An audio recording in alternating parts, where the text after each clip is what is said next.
বন্ধুরা দেখো, ওর বাগানের কিছু বাগান বিলাসের সঙ্গে তোমাদের পরিচিত করবো। এটা হচ্ছে গ্লাবরা হোয়াইট।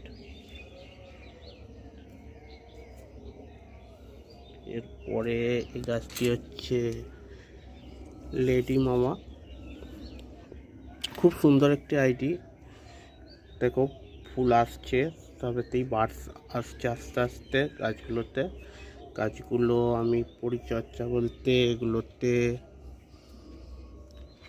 এটি হচ্ছে গ্লাবরা পার্পেল।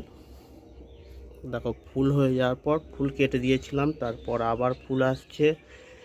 ঠিক 15-20 দিন আগে ফুলগুলো কেটে দিয়েছিলাম। তারপর গাছটি কেমন হয়েছে বলবে বন্ধুরা।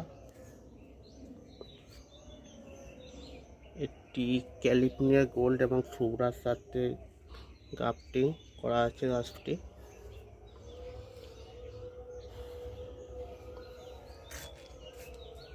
এটি একটি ফায়ারপাল, গাছটিতে ফুল আসছে। এই সব গাছগুলো 20 থেকে 25 দিন আগে ছোট ছোট করে এই জায়গাগুলো সব টিম করে দিয়েছিলাম শীতে ফুলের পর। তারপরই সেইখান থেকে নতুন শাখা বেরিয়ে ফুল হচ্ছে। এই গাছটি দেখছো, এটি ভেরাইটি পার্পেল। এটা সবসময়ই ফুল থাকে। আর যারা নতুন বাগান বিলাস করতে চাইছো, এই ভ্যারাইটিগুলো অবশ্যই করতে পারো।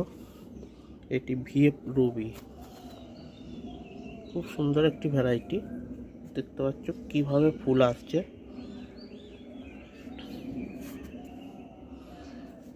যারা বাগানে একটি মাত্র বাগান বিলাস রাখতে চাইছো, এই বাগান বিলাসটি রাখতে পারেন। এটি হচ্ছে মিনি ফরমুসা। দেখতে পাচ্ছ কিভাবে ফুল এসছে। আর কিছুদিন বাদে গাছটি ফুলে ভর্তি হয়ে যাবে।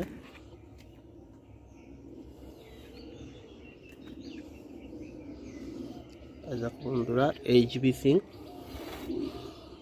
কোলোরিসিস হয়েছে। গাছটিতে ফাঙ্গিসাইড দিয়ে রেখেছি, গোড়ায় অল্প অল্প করে দিচ্ছি। গাছগুলো কাটার পর এখনো পর্যন্ত পাতা আস্তে আস্তে বেরোচ্ছে গাছগুলো। দেখো প্লাস ভ্যারাইটিটি কিভাবে ফুল আসছে। এতে প্রচুর পরিমাণে ফুল হয়। যারা এই ভ্যারাইটিগুলো